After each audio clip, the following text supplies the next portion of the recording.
Hi friends, உங்கள் எல்லாருக்கும் என்னோட அன்பான வணக்கம். எல்லோரும் நல்லா இருக்கீங்களா? இன்றைக்கி கர்நாடகாவில் இருக்கக்கூடிய காட்டி சுப்பிரமணிய கோயிலுக்கு எப்படி போகலான்னு ஒரு சின்ன வீடியோ உங்களுக்கு ஷேர் பண்ணுறேன். அந்த வீடியோ உங்களுக்கு ரொம்ப யூஸ்ஃபுல்லாக இருக்குன்னு நான் நம்புகிறேன். இந்த இடத்துக்கு நீங்கள் பஸ்லேயும் போகலாம், ட்ரெயின்லேயும் போகலாம். ட்ரெயினில் போகிறதா இருந்தால் மெஜஸ்டிக்கு, எலங்கா, பைப்னல்லி இந்த 3 இடத்துல இருந்தும் போகலாம். உங்களுக்கு எது கிட்ட இருக்கோ அந்த இடத்துல இருந்து சூஸ் பண்ணிக்கலாம். நாங்கள் பைப்னல்லி சூஸ் பண்ணிக்கிட்டோம். பைப்னல்லி எங்களுக்கு கிட்டன்றதுனால பைப்னல்லிலேருந்து மக்களி துர்கான்ற இடத்துக்கு ஒரு ட்ரெயின் 8:55 போகும். இது பார்க்குறீங்க இல்லைங்களா, இதுதான் மக்களி துர்கான்ற ரயில்வே ஸ்டேஷன். இங்கேருந்து ஜஸ்ட் ஒரு 5 கிலோமீட்டர்ஸ் தான் உங்களுக்கு காட்டி சுப்பிரமணிய டெம்பிள். இங்கே இறங்கி கொஞ்சம் தூரம் நடந்து போனீங்கன்னா அங்கே பார்த்தீங்கன்னா மெயின் ரோடு இருக்கும். அந்த மெயின் ரோடில் போயிட்டிங்கன்னா அங்கேருந்து நிறைய ஷேர் ஆட்டோஸ் உங்களுக்கு கிடைக்கும். ஒருத்தருக்கு ஒரு 30 ருபீஸ் சார்ஜ் பண்ணுறாங்க.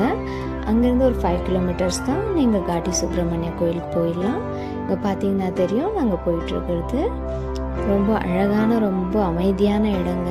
நீங்கள் கண்டிப்பாக கர்நாடகாவுக்கு வந்தீங்கன்னா இந்த இடத்துக்கு ஒரு டைம் விசிட் பண்ணுங்கள். ரொம்ப அழகாக இருக்கும், அமைதியாக இருக்கும், ரொம்ப அற்புதமான ஒரு இடம்.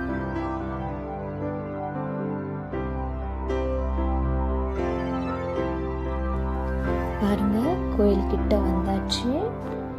இது பெங்களூர்லேருந்து 60 கிலோமீட்டர்ஸ் அவ்வளோதான் இருக்குது. தொட்பல்லாபுரான்ற இடத்துல இருக்குங்க.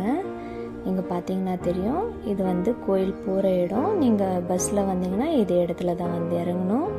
முன்னாடியே இருக்கும் ஸ்டாப்பு. இது முருகன் கோயிலுங்க. இங்கே சர்ப்ப வடிவத்தில் முருகர் காட்சி அளிக்கிறாரு. இந்த கோயில் 600 ஆண்டுகள் பழமையான கோயிலுங்க. இங்கே முருகப்பெருமான் கிழக்கு பார்த்த மாதிரி இருப்பார். அவர் பின்னாடி நரசிம்மர் மேற்கு பார்த்த மாதிரி இருப்பார். நீங்கள் முருகரை வணங்கிட்டு பின்னாடி பார்த்தீங்கன்னா நரசிம்மர் கண்ணாடியில் அழகாக காட்சி அளிப்பார். இங்கே வந்தீங்கன்னா உங்களுக்கு 2 பேரோட தரிசனமும் அவ்வளோ அழகாக கிடைக்குங்க.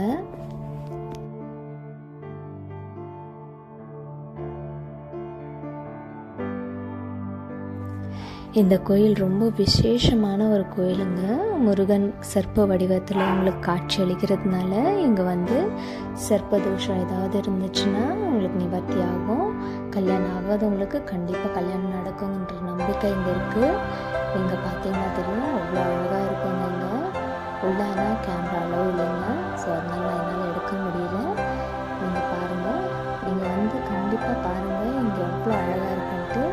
Thanks for வாட்சிங்க.